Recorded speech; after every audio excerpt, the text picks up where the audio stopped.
Hello everybody, and welcome to another replay of Armored Warfare, brought to you by your old pal, Don't Fear the Reaper.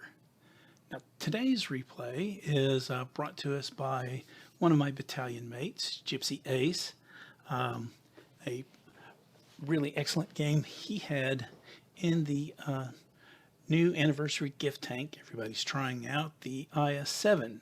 Now we did a replay on the IS-7 yesterday, but the reason I decided to go ahead and do this video today is I found out a couple of things about the IS-7 that I didn't really have the answer for yesterday. Plus, the way Gypsy plays Perseus is very, very different from the way I normally play Perseus. Both work well, but I thought I would show Gypsy's tactics on the Perseus map, because I may actually try them myself next time I play. So let's go ahead and fire up this replay.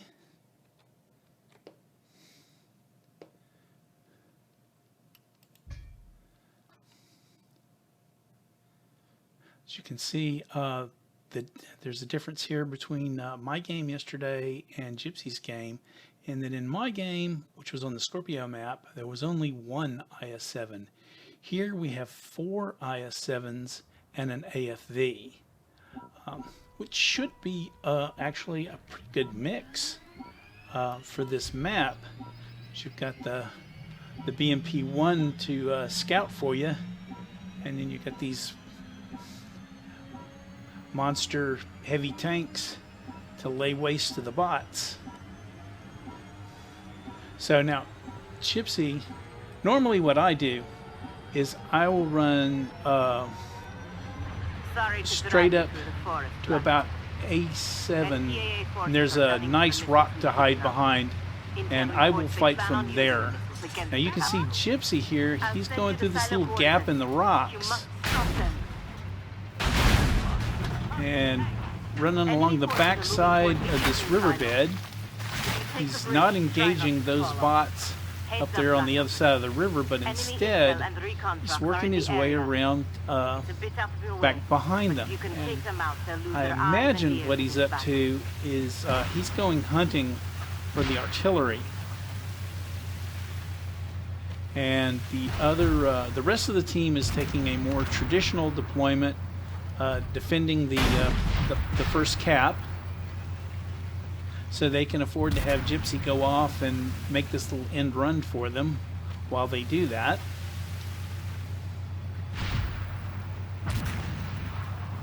This isn't the fastest tank in the world.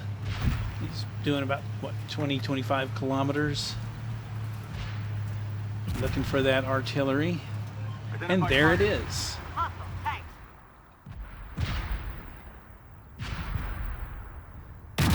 And one shot and gone.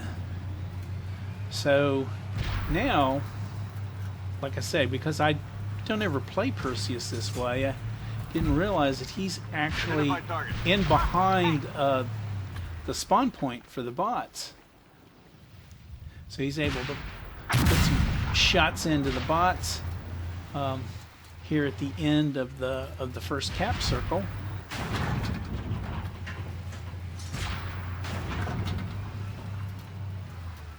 Come over and put a shot into that M60. Took a big old bite out of him.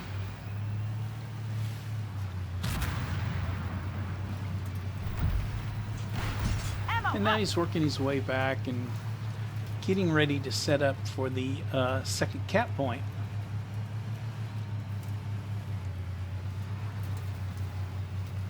Now, for people who have been playing the game for a while, they know that the spawns on the second cap point have changed rather significantly.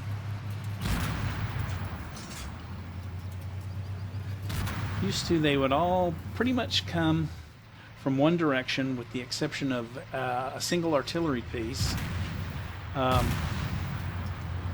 But now they come in from two directions pretty hard, so you have to be careful or you'll wind up getting flanked. Now, Gypsy is apparently not happy with them leaving that pattern in the backfield at the start of the second cap spawn. So he's going back to take care of that guy, help Buck 121 there. As you can see, one of the IS-7 players is not happy with this tank, and that's legit. I mean, it does have some negatives associated with it. Slow turrets, kind of a slow aiming time. So, there. That T-64 popped him, and he was dead on to him. So I'm guessing that that T-64 got him in that driver's hatch just under his gun barrel. That's center mass of the tank. So may need to do is try to angle your tank very slightly to protect that driver's hatch. But that's a balancing act. You don't want to over-angle in this game, or they'll just blow right through your side armor. Gypsy takes out the artillery and then comes over here to deal with despawn. Little 10p bouncing harmlessly off of his front armor. But at M41, if you can get that driver's hatch, that's a little different story. So, and of course, this wouldn't be a Gypsyace game if he didn't face hug somebody. This is Gypsy's idea of spotting an enemy tank.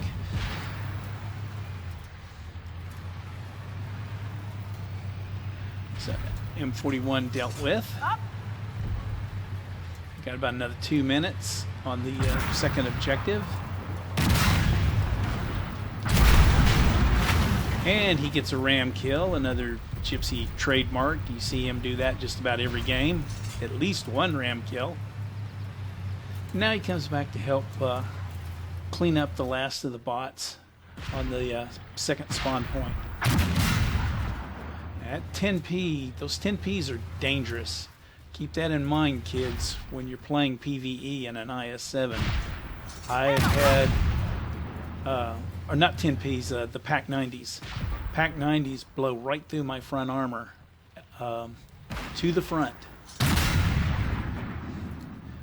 Again, they were probably hitting my driver's hatch, so I'll have to see how angling can protect against that. Good work.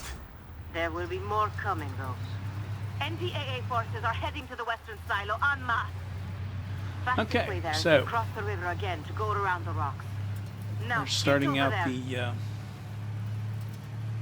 final spawn here. Got an IS-7 already at the cap. I'm guessing he's going to go down and try and take those secondaries. Identify target. Gypsy's got a couple of bots that just popped up in front of him, so deal with those. It's a nice solid hit on that M41.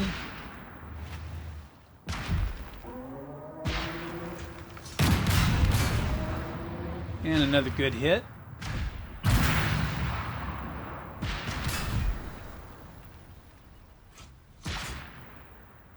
Uh-oh. Looks like that M41 ran right out of his view range for a second. Or maybe he got behind cover. But to no avail. Gypsy takes him out for his 12th kill. Now that IS-7 that I thought was going for the secondaries has gotten tied up fighting a Patton. Buck 121. Then another M41 pops up. Ooh, nice shot on the move. IS-7 is not a good tank for firing on the move, but Gypsy managed to bag him. But that M41 got a good solid hit in before Gypsy took him out for his 14th kill. 10p with its annoying autocannon banging uselessly on his hull.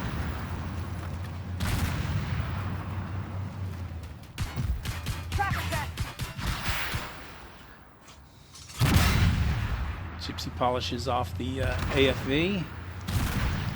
Somebody else bags that M41, and now he's going to deal with that Scorpion that's coming up behind him. Takes a great big bite out of him. And one of the other IS-7s polishes him off. So, but in the meantime, Gypsy has managed to get his destroyer award.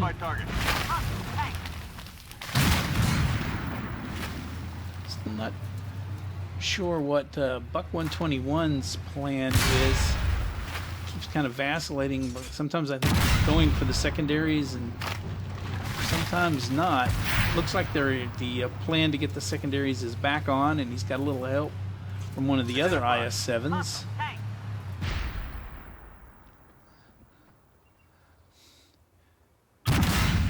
Gypsy takes a big old bite out of that T-64. Okay, that definitely came through the driver's hatch because it killed his driver.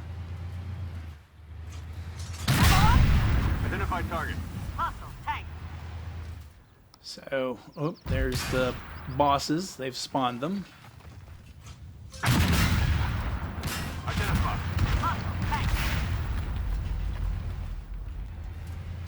Oh, he's killed one of the bosses, which spawns 3 or 4 red tanks when you do that. So we'll just have to see if they can manage to wade through all of that to get that last secondary in the last minute of the game. Gypsy has got all kinds of red tanks out in front of him, plus an Object 155 that's trying to get on his flank. Oh, that's tragic. 1 hit point. Oh, and he gets ammo rack. That's bad. Like this thing doesn't load slow to start with.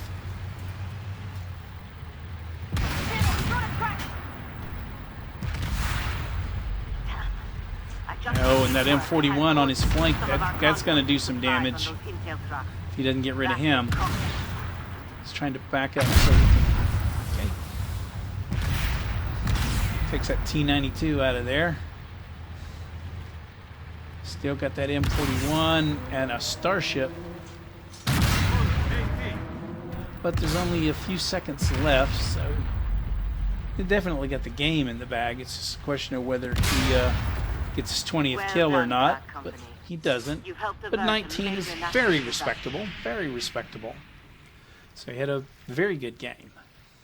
And like I said, played quite differently from the way I normally play Perseus in a main battle tank. And I may have to try going down that back road, not along the riverbed, next time I play. So let's go have a look at the post-game battle results. See, he got 19 kills, 21 spots, blue starred, destroyer, shooter award, all very excellent. 2,400 reputation, and just shy of 80,000 credits. Not bad in a tier 3 tank. So, and this is also a very early game for him, because you can see his crew has just gotten their first set of skills.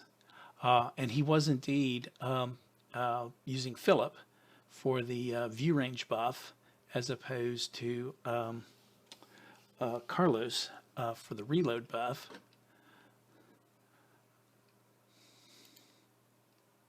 So, 19 kills, 5 assists, just shy of 9,000 damage. Very impressive.